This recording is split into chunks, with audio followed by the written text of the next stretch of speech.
Hola, espero que te encuentres muy bien. El día de hoy vamos a hablar sobre la normalización, que es uno de los temas más importantes en las bases de datos. Si te parece bien, vamos a comenzar definiendo un poquito el concepto de una manera bastante general. Y es que como ya todos sabemos, uno de los principales objetivos de los desarrolladores y de los clientes también es optimizar el diseño de una base de datos. Y algunas de las ideas que suelen surgir a partir de esto, pues es que no debemos repetir los datos innecesariamente, que debemos prevenir problemas de inconsistencia o que debemos de tener mayor eficiencia en la base de datos. Sin embargo, estas ideas son bastante genéricas, pero nos pueden servir como base para lo que vamos a ver el día de hoy. Por lo que yendo un poquitito más en específico, si nos preguntan cómo debemos optimizar el diseño de la base de datos, tenemos dos posibles caminos. El primero viene de la mano de una pseudo optimización, ya que consiste en realizar o aplicar programación bastante compleja pues para compensar las deficiencias del diseño.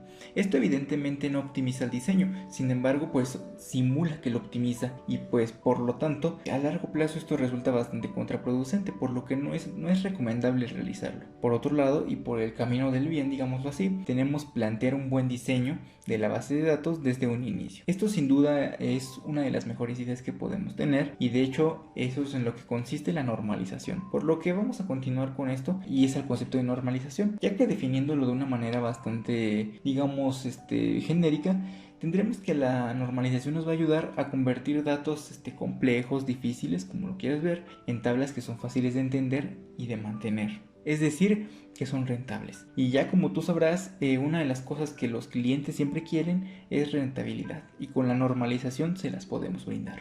Ahora bien, uno de los temas que suelen destacar a la hora de hablar de esto de la normalización, pues bueno, es la dependencia funcional. Entonces decimos que existe dependencia funcional Y con respecto a X, si y solo si para todo valor de X le corresponde uno y solo uno de Y. Entonces esto por la notación podría resultar bastante, yo que sé, confuso. Sin embargo veremos que es una idea bastante simple y precisamente para eso traje dos ejemplos. Entonces tendremos que la edad depende funcionalmente de la fecha de nacimiento, ya que si nosotros contamos con la fecha de nacimiento podemos calcular también la edad de una persona en específico. Por otro lado, la ciudad y la alcaldía dependen funcionalmente del código postal, ya que si yo cuento con el código postal puedo determinar también la ciudad y la alcaldía, pues de la dirección de algún ciudadano en específico. Ahora bien, entrando un poquito en contexto de lo que vamos a ver más adelante, tenemos a las famosas formas normales. Las formas normales fueron creadas por el señor Edgar Frank Tedcott, que se le reconoce incluso de haber creado las bases de datos relacionales, que es uno de los aportes más grandes a la informática moderna, por lo que ya te imaginarás que es un nombre bastante importante.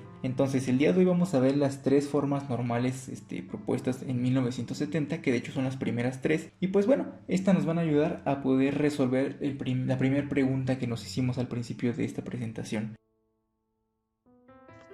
Proceso de la normalización. El proceso de normalización consiste en hacer que una tabla cumpla con las restricciones de la forma normal a la que se está transformando. Para llevar a cabo este proceso, es importante analizar cómo se puede descomponer una tabla en otras tablas más pequeñas para poder cumplir con estas restricciones. El proceso de normalización de una tabla es secuencial. Esto significa que cada forma normal requiere que la tabla se encuentre primero en la forma normal anterior para poder cumplirse. Ventajas de la normalización. Las principales ventajas de la normalización son las siguientes. Se eliminan las dependencias innecesarias para insertar, actualizar o eliminar una tupla. Se aumenta la claridad del modelo relacional para los usuarios y se incrementa la vida útil del diseño de la base de datos, pues se reduce la necesidad de reestructurar las relaciones cuando se agrega un campo.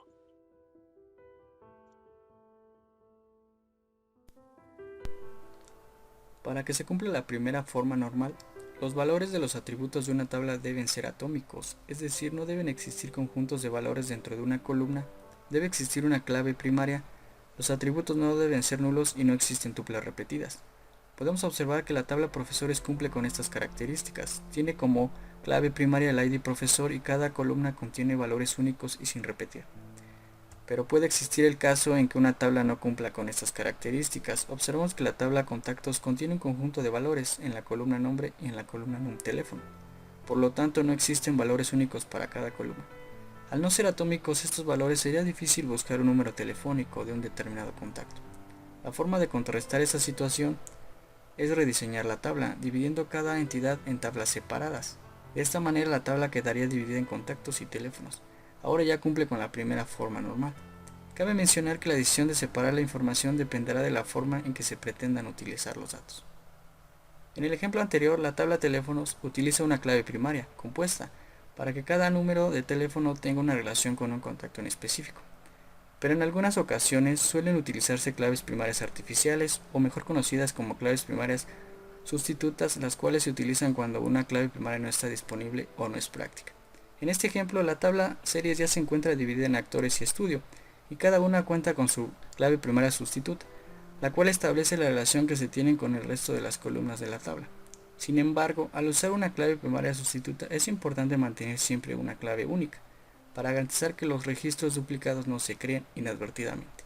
Es aconsejable que la clave primaria sustituta sea de tipo entero, así cada valor siempre será único.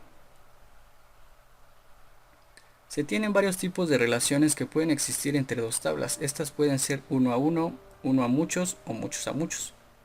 Estas relaciones son definidas dependiendo del contexto de cada tabla. En una relación uno a muchos se debe colocar una clave externa en la tabla que representa el muchos, apuntando a la clave primaria en la tabla que representa el 1. Esto puede ser observado en el siguiente diagrama, donde un cliente realiza uno o muchos pagos, pero un pago solo pertenece a un cliente. Por otro lado, en una relación muchos a muchos se deberá definir una tercera tabla, que sirva de enlace entre las dos.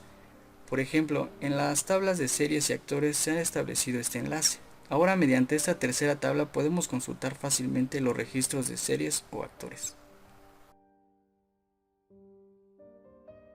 Hola compañeros, voy a explicar la segunda forma normal.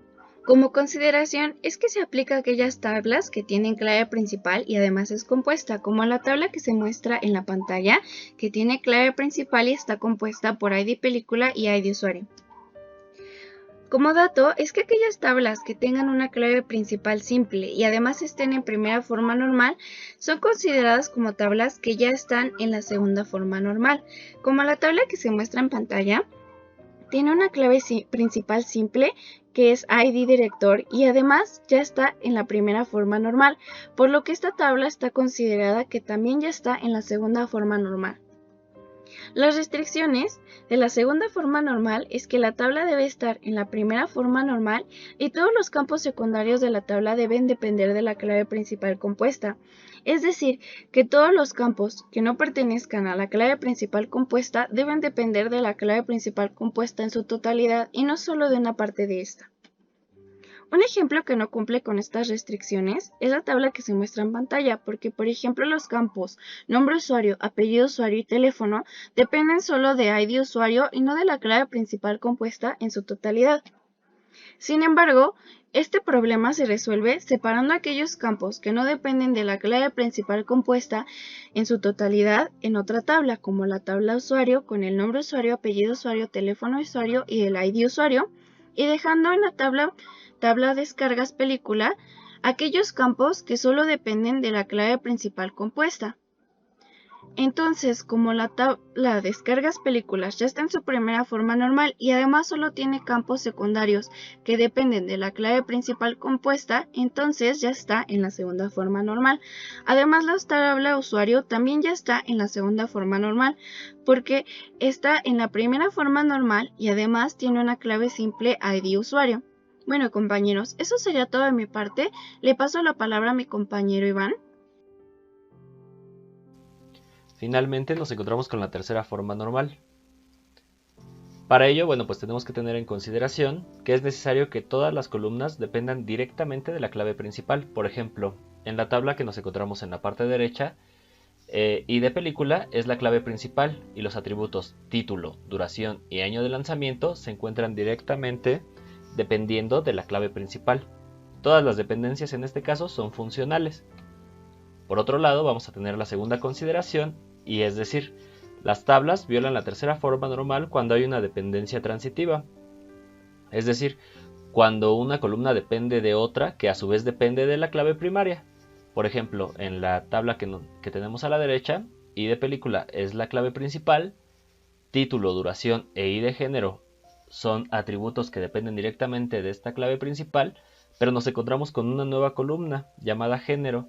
Esta depende directamente de ID género, que a su vez depende de ID película. En este caso estamos encontrando una dependencia transitiva que además no es funcional.